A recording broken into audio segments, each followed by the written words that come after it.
Hey GSauce, Jedi Mapper P here. Are you feeling a little overwhelmed? Couldn't get logged into your ArcGIS Online account? You got the black screen. Don't worry, it happens every year. I'm going to give you a little recap on what we've done so far, and then I'm going to turn our attention to getting you ready for the first visit from the James Madison University instructor.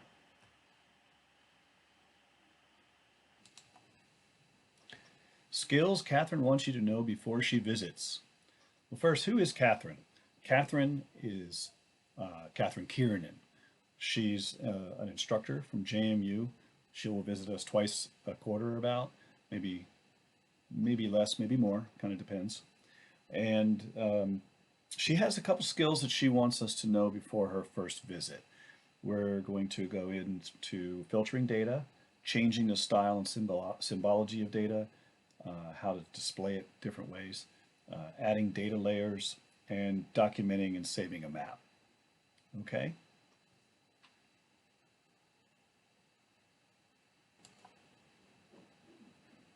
Okay, so before we get into the new skills, let's take a look at this map that we've all added our data to. This is looking pretty cool.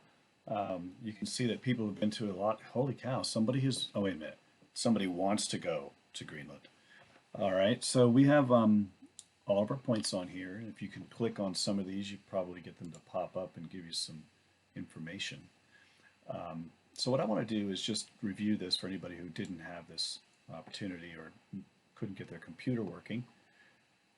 What you do is you click on Edit and click on the new feature here. And I happen to have been to the Galapagos several times, so I'm going to put that one in. I'm just going to type Galapagos.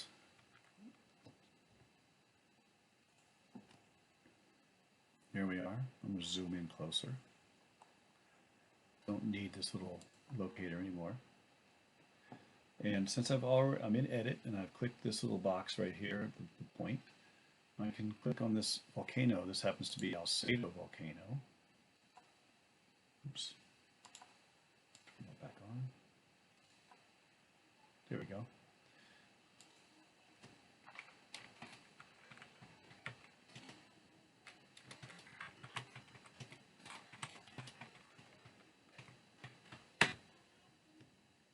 And I can put an attachment on here. Let's say you took some nice pictures while you were there. I climbed this volcano a long time ago. Let's see where I put them.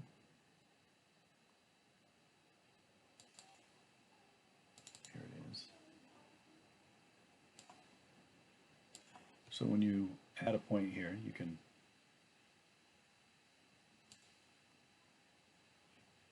and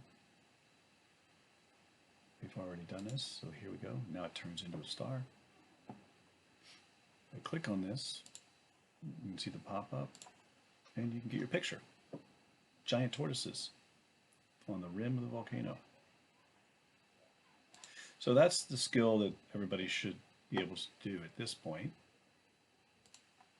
Now I want you all to notice that I'm not logged in. It says sign in over here. And I want you to see something. If we go to content, and now you can see the data listed in a different way. The legend look is nice, but to do anything with the data, we need to be in the content view, and you'll see that you have the data table. This is an attribute table. There's no data here, not much. All right, and I'll close that. Nothing important there. And you could change some symbology. This is where you could change the star to something else. You can filter the data, but you notice there's nothing here. There's no analysis tools. There's a button that you should see here that you don't see, and I'll show you that in a minute when we log in. And notice that there's only a few things in this pull down. Okay, so you are going to get your logins if you haven't already. And once you're logged in, you go into ArcGIS Online here.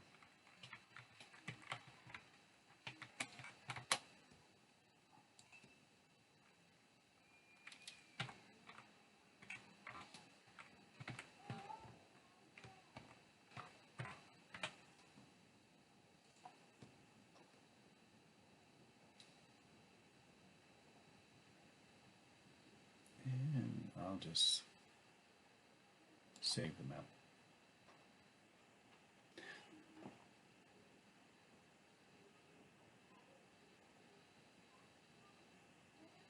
Okay, so you'll see now my name is up here.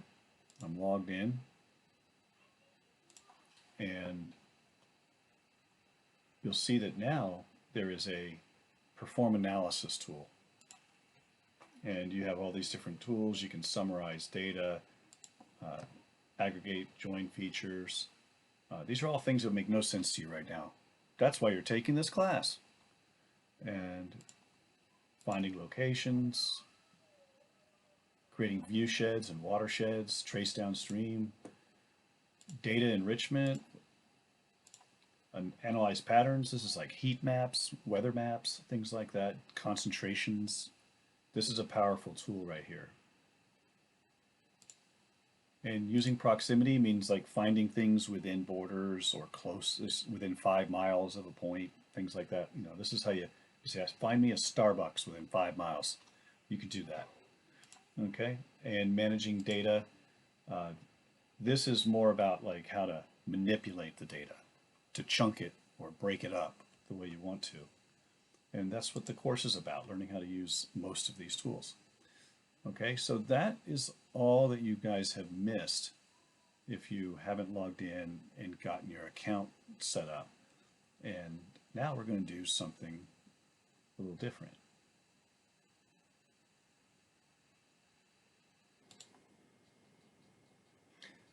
Okay, so let's change the base map here. Those volcanoes look kind of cool in that shaded relief map, but what do they really look like?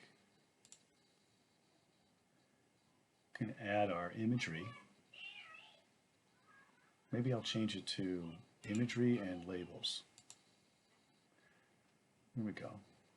And let's say that if I was doing a study, I wanted to be zoomed in to this particular area. With the island of Fernandina over here. This is the youngest island. It's the one that's still erupting. It's over the hot spot, similar to Hawaii.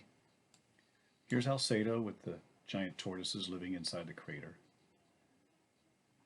And let's say I want to preserve this view and be able to come back to it. You can always zoom in again, but it's way easier to do this. I'm going to call it Alcedo.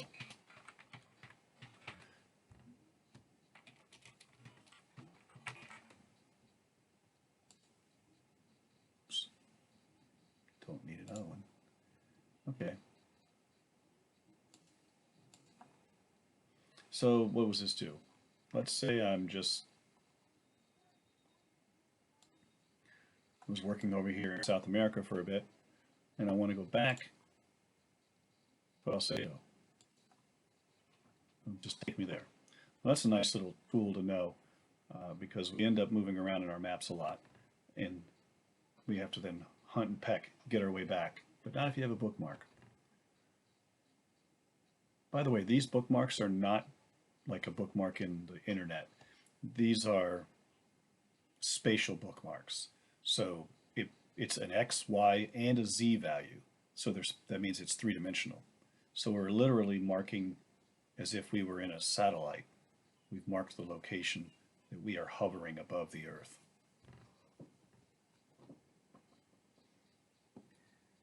So now let's go up here and search for Oklahoma.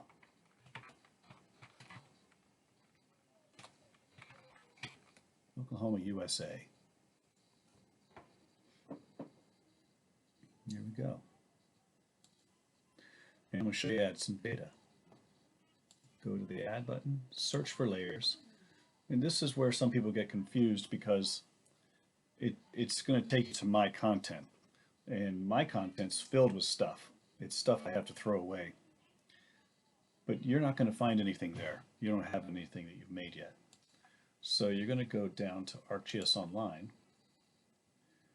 And there's a lot of useful stuff here. We'll be using the terrain layer a lot. It's an elevation data layer. But right now what I want you to search for is fracking earthquakes. If you know what fracking is, it's the fracturing of rocks underground to extract oil, natural gas. So let's enter. Hit enter there. And we find that there's a lot of earthquakes from January 1st, 2000 to July 2018. Add that to the map. Oops. There they are. And notice that this is really concentrated mostly in Oklahoma. Why? You see some in Texas, a little bit in Nebraska, or Kansas, and you don't have a lot over here in Arkansas. It makes me wonder why, and I don't know the full answer to that. It could be that there's a lot of natural gas and oil there, but it could also be that Oklahoma has really loose laws and makes it easy to do this without a lot of regulation. That's why there's always a deeper dive into the data required. You can't just map it and assume things. There's always more than meets the eye. Okay? So one of the things that she wants us to do is to change the symbology. Katherine would like us to change the symbology of these points. So I'm going to collapse the data. Here's this change style button. I'm going to hit that.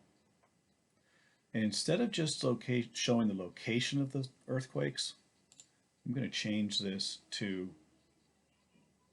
mag, for magnitude, the Richter magnitude. How big are these earthquakes? And you can see a scale has popped up down here where big circle is a 5.8. That's a pretty big earthquake. And this is an earthquake that's been caused by human activity, which is somewhat controversial. And then down here we have less than 2.5, which many people wouldn't even feel, especially if you were in a car. The suspension would absorb it. So let's take a look at this a little more carefully. We can maybe change the color of the symbol. Go to fill, choose a different color for it, and we can change the outline, maybe make it darker. Okay it. You see I've made some changes there. And we can go in here and you'll notice it kind of reorders. The scaling changes as you zoom in. Now we're seeing the counties. And if we keep zooming in, you'll be able to see some of these larger quakes more easily. Because usually what happens is there are many little quakes, but not very many large ones. And what happens is that the little ones overwhelm the large points. So you have to really zoom in to see the larger dots. Okay. This is an area where they're doing some drilling. And if you look carefully, you can usually find where they're doing it. Right here. You may not recognize this, but I do. This is an area with 2 wells drilled. And they have a rig here. Usually it's a drill rig. It drills the holes. And then they send the pipe down through here. And when they're fracturing underneath, it's causing these little earthquakes. But it looks like they've already completed their drilling operation here, so they've capped these wells and they've moved on. This is a pile of earth all around it, and it's meant to catch any oil that leaks out. All right, but I don't know exactly where I was looking yesterday, but I actually found one site where the drill rig is still there. Oh, here we go. So here's a site where they're still working it. Those tanks hold that solution that they press into the ground. Here's some more equipment. That might even be the drill rig. But you get the idea. And this is happening on farmers' fields. So the farmers are making good money off this because they just lease this out to the oil companies. So something to keep in mind. Okay, so that is going to be where I stop this video because I'm running out of time. And that's how you change the symbology. I'm going to continue with a part 2.